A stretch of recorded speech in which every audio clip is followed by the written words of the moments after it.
Hello there. This is Soul Growth Wellness, or SGW for short, and I'm Santi, and I'm your coach for today. So, a video that I made a little bit ago was about what is wellness and the all-encompassing nature of wellness. Obviously, it can get pretty big and pretty overwhelming, but in that video, I also mentioned what are some things you can do to go ahead and get started on your wellness plan or your wellness journey, and how you're going to move forward with it. And one of the things I wanted to make in this video was actually going through the process of making the chart.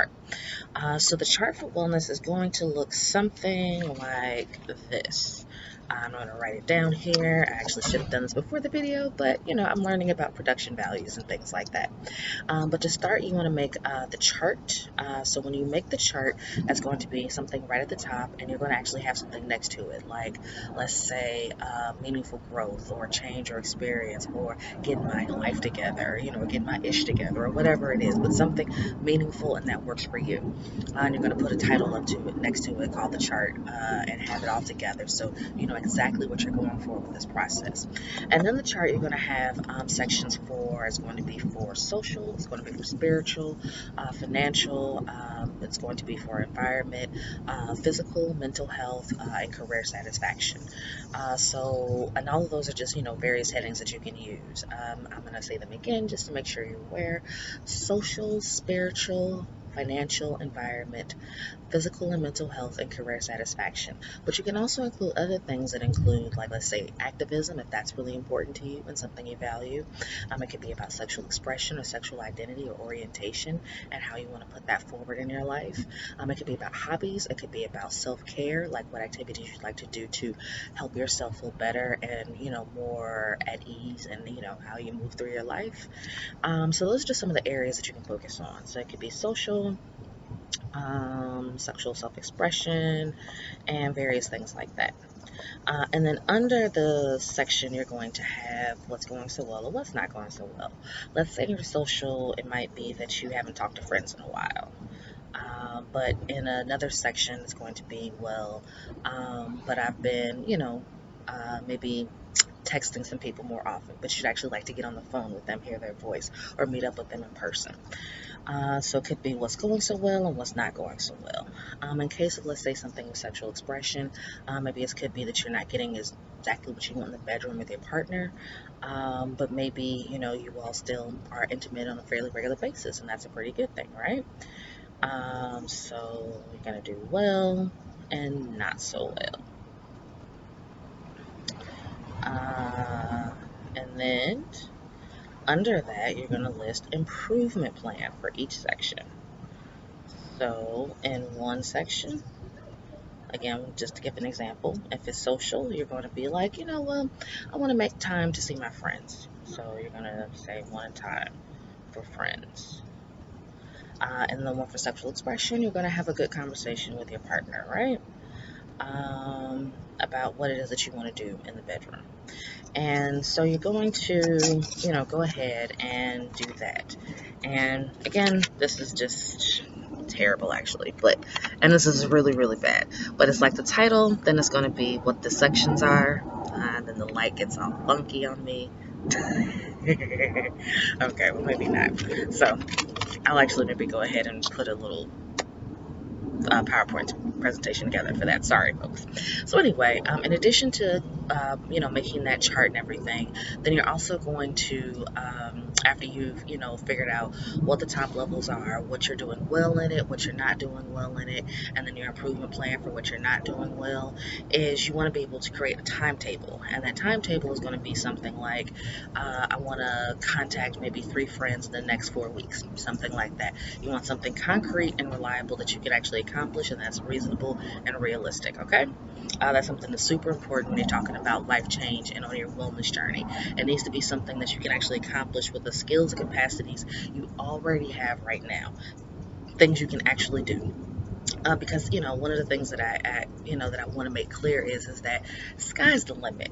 We can all accomplish great things in our lives, but we also need to set up the foundation for it, the social development, the self-discipline, the self-awareness to actually accomplish those things. And those things aren't something that you normally just have right off the bat.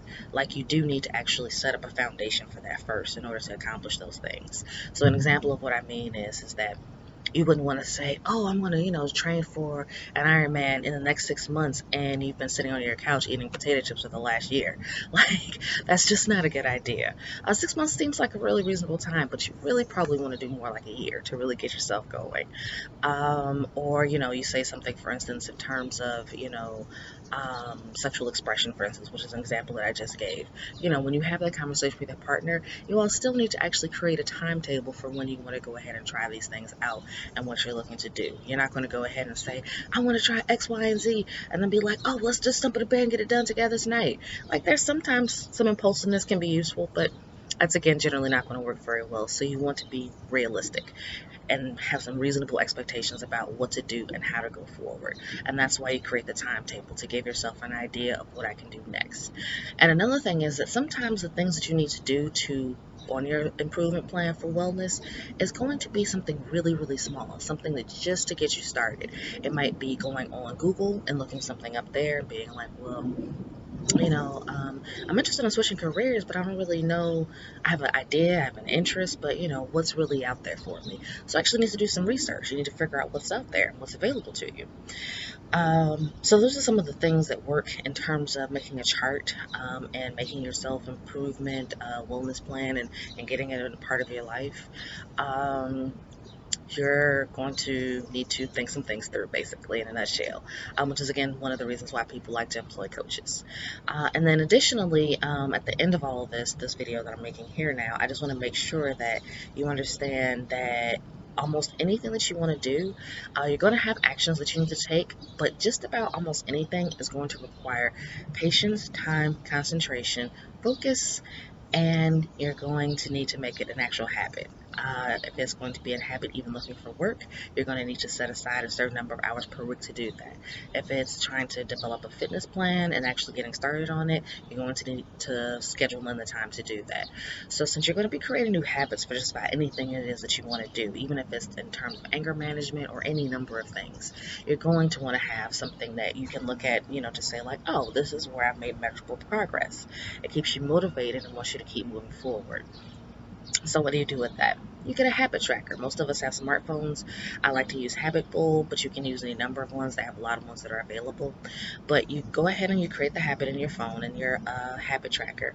And when you look at that little dot and it says like, yeah, I did it for the day, you get that satisfaction. That immediately like, yeah, I did it. Thumbs up for me, right?